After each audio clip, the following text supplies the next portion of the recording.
Hello everyone and welcome to a new video.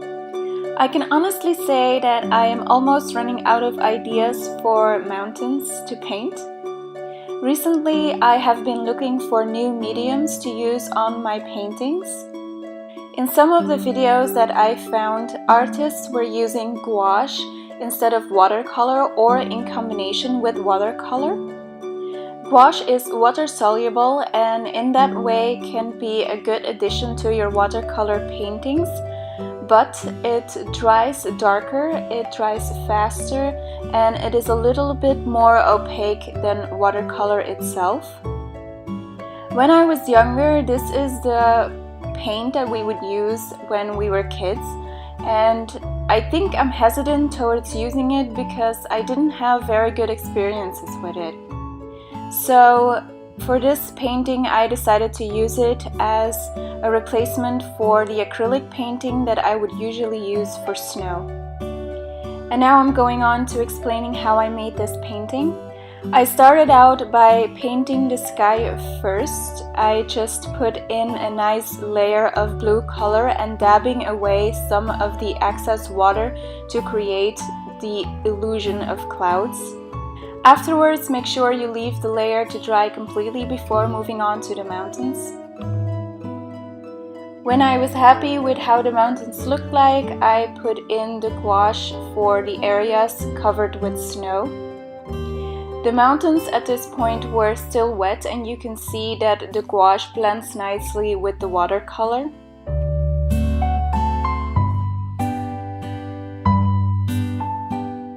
After adding a light value, I usually go in with a darker value to add some contrast.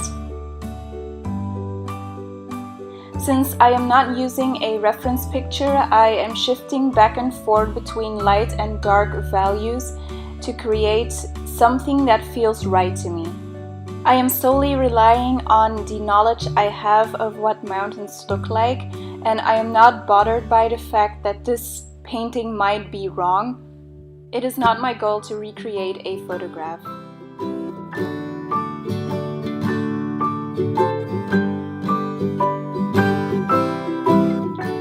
After putting in the dark values, I always make sure that it creates a nice gradient towards the bottom. This will create a nice foggy effect.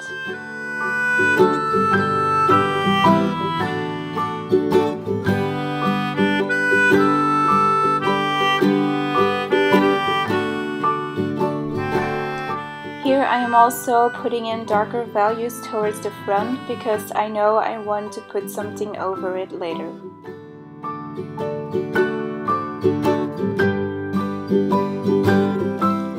After the layer has dried, I am going in with a darker color to work on the foreground. The rules with these kind of paintings is that the items in the foreground are usually darker than the ones in the background. This creates a nice contrast between what's in front and what is behind, and it draws the attention to the different kind of areas. Next, I am putting in the first base layer for the water. For the water area, I'm working wet and wet, and then you will see that I will work wet on dry when I am putting in the tree.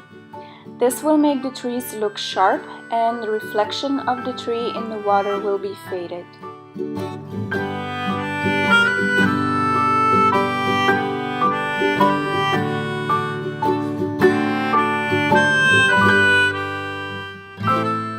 I am also adding some extra color to make the water a little darker, and I am preserving some white areas to create the illusion of light. You don't necessarily have to keep the white parts because you can always add in highlights later with white gouache, as you will see me do later in this video. In the reflection of the trees, I am taking away some of the paint with a paper towel to create the illusion of movement in the water.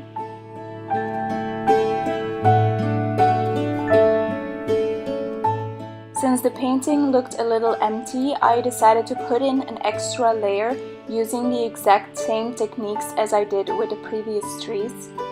This area will not have a reflection in the water because it will actually be the ground that you are standing on if you were taking a picture that looks like this.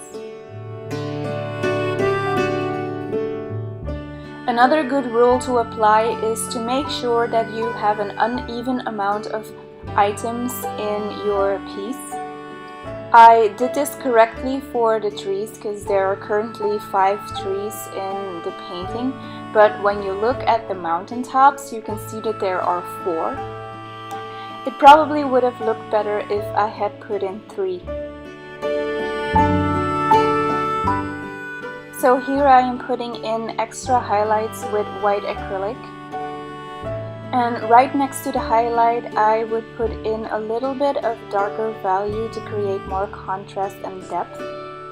We're almost near the end of this video. Thank you so much for watching, and until next time!